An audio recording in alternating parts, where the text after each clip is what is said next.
Hello, everyone. So, let's see here. Let's try something. I am here. I'm back. Didn't want that to happen. Okay, we're back regular now. But as I stated before, it's your girl Shay here, and we are going live all throughout the day today because it is the Shay Johnson live takeover. I am taking over USA Fibroids page, and as I stated before, I wanted to kind of walk you guys through my process, my daily process. When I had fibroids, it was really hard for me, and I ignored all of my symptoms, which I should not have done, but my situation got worse because I ignored my symptoms, meaning my fibroids grew. And because of that, I had minimum options, so they say. They told me my options were myomectomy or hysterectomy. Do you want us to take your entire uterus out, or would you like to one day conceive a baby? That was my two options. And I said, so there's no other way to remove the fibroids? Keep in mind, come on, Lulu. That's my dog I'm walking. Keep in mind, uterine fibroid embolization was not an option for me. UFE was not an option for me. They never even mentioned it to me. So, like I said, I've always talked about, if I would have known of UFE, I probably would have went with that option immediately. But the doctors made it seem like I only had two options. So I was stuck in my situation, and I picked myomectomy. So I have a permanent scar. And I'm speaking on fibroids because I don't want you to be in the same situation that I'm in. Come on, pumpkin. I don't. I want you to know all of your options because you do have more options than myomectomy or hysterectomy. UFE is a non-surgical procedure that you can have done in one day you're in, same day you're out. You can go back to work the next day, and they literally remove the fibroids without a surgery. So I'm like, why wasn't that an option for me? But anyhow, is there anyone on here who have fibroids or had fibroids? Sina, this is my friend. Actually, I'm going to talk to you. Bina. Let's see here. Good boy, Lulu. My daily routine is getting up, getting my smoothie, walking my dog, doing my exercise. Hey, girl. Hi, friend. You see me here? I'm taking over I USA see. Fibroids. I see you. This is I'm a just good trying to thing. bring awareness towards fibroids because a lot of people I know never even heard of fibroids, and I That's never. true. I got it. Have you ever had fibroids? Lulu? So that's crazy that you are bringing up this topic, and I heard you in the beginning say you weren't given or knew that there were multiple Hold on, there's a plane. options. 2 seconds. Come on, Lulu.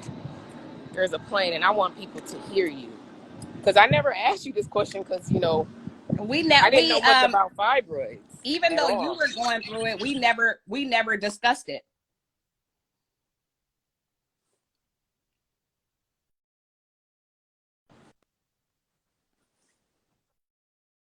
Hear me? So my situation, what can I can hear you now. It kind of went Okay. out a little bit. But what Okay. I was gonna say is that I heard you in the beginning say that you weren't given the option. You knew you had it and you knew what was going on, but Hmm. you weren't given a lot of options. No, I wasn't. Not Um, to a feed. It was just two options for me, and the options were myomectomy or hysterectomy. So I'm like, either take my uterus out or cut all over it. That's my two options. exactly. And Okay. that's crazy that those are the only options that you have. But to answer your question, yes, I had a history of that years ago, but the difference between me is that mine with me and your situation was that mine were very small. They wanted to monitor and watch them, and then I also got endometriosis in the Oh, process from the scar tissue and stuff. So I ended up having um, um, a laparoscopy where a they went what? in What is that? so they go in laparoscopic with the camera and with the tools to scrape your uterus and basically clean your insides. And from that, I got pregnant. So that what you said in the beginning, you were like, okay, well, I'm not trying to get pregnant, and these are my only options. I got pregnant, so it shrunk mine to No, less I than wanted one. to have a baby. That's why I chose the myomectomy. I wanted to have Exactly, one day. exactly. But So with the this procedure you're referring to, they scrape your uterus to remove the fibroids? they didn't remove the fibroids. They were removing scar tissue because I had clusters of cysts and fibroids and stuff like that, but mine were very small. So I didn't have to have a thyroid surgery for mine to be removed because they were so tiny that they wanted to watch them. And then they went away because I got pregnant. So they shrunk. And that's very common in pregnancy that they shrunk. You know what's interesting? Every story I've heard with fibroids, very common in all cultures, it's always a different situation. Somebody I know had 54. I only had 4, but I had one that's the size of 2 grapefruits. Which You is had big. you had a cluster of cysts, you had endometriosis and fibroids. I just feel like it's time for women to come together. And if we bring enough awareness towards this issue, because right now it's a pandemic of fibroids. That's just I how agree. it's a pandemic of fibroids. And if we bring more awareness towards this situation, this pandemic, I think they'll do more research to figure out why it's happening. Yeah, where is it coming from? We don't know. I never got that information. And I come from a nursing background, but that's not something that I sat and said, like, okay, well, I have this going on. Let me research where do they feel like it comes from. That you're right. That is like never talked about. Where is it something that we're eating? Is it something that we're Well, doing? Where are they growing from? that part I don't know. What I can say, when I did my own research, and I'm not a doctor, I'm not a scientist, but it's common sense to research what's going on. It seems like estrogen plays a part with fibroids, as if the fibroids feeds off estrogen. So any foods that were high in estrogen, I stay away from. I completely changed my eating habit. You know me. Yeah. I eat salads and smoothies and vegetables all day, and I Oh, never and want. let's not forget seaweed. I'm on my way to get seaweed snacks from the grocery store now. Let's not forget your seaweed. I know, girl.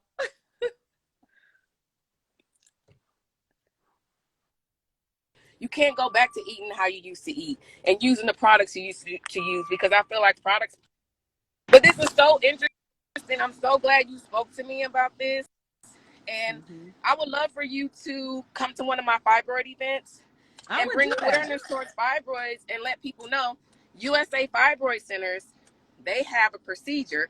That's who I'm the face of. That's why we're on this live right now while I'm taking over. Mm-hmm. Mm-hmm. They have a procedure called UFC, Mm-hmm. uterine fibroid embolization, Mm-hmm. and they can remove your fibroids non-surgically. Yep, I'm very So familiar with it.